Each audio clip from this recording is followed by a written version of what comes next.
Nous sommes Invest Congo Mining, nous sommes une SARL, une société par action à responsabilité limitée. Nous sommes une société à vocation minière. Donc nous intervenons sur toute la chaîne de production minière, partant des explorations géologiques jusqu'à l'extraction métallurgique. En exploration géologique, nous faisons les travaux de sondage pouvant aboutir à la détermination des réserves en métaux valorisables. En exploitation minière, nous sommes dans l'excavation, le chargement de minéraux et de stériles et la constitution des remblais. Nous intervenons aussi dans la reprise de minéraux vers les usines de traitement métallurgique.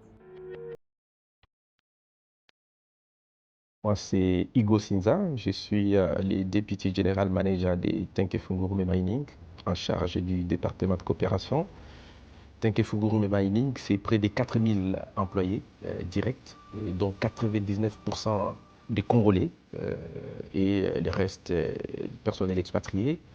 Plus de 16 000 indirects, donc de la sous-traitance.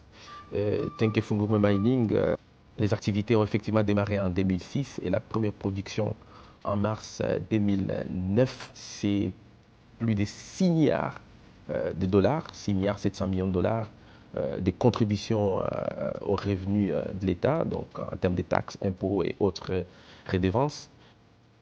Les sous-traitants sont dans notre core business. Ça veut dire qu'il n'y a pas un domaine où on dit ce domaine il est réservé. Ils sont dans notre exploitation, dans la vie quotidienne de la mine. Et donc, les rapports, il est majeur, il est très capital. Vous savez, le but premier de faire les mines, nous l'avons toujours dit, ce n'est pas de se faire de l'argent, mais de créer des richesses au bénéfice de toutes les parties prenantes. Et dans la vision de la sous-traitance aujourd'hui, c'est la création d'une classe moyenne solide.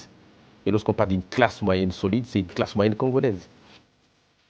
Les contrats actuels avec lesquels nous sommes avec la structure Tenke-Fungurume Mining est d'abord évalué en termes de cubage à 3 millions de mètres cubes à excaver, projeté sur un chiffre d'affaires d'environ 16 millions de dollars. Et donc les sous-traitants qui sont sélectionnés, qui sont au terme d'un processus bien rigoureux, c'est des sous-traitants qui méritent leur place.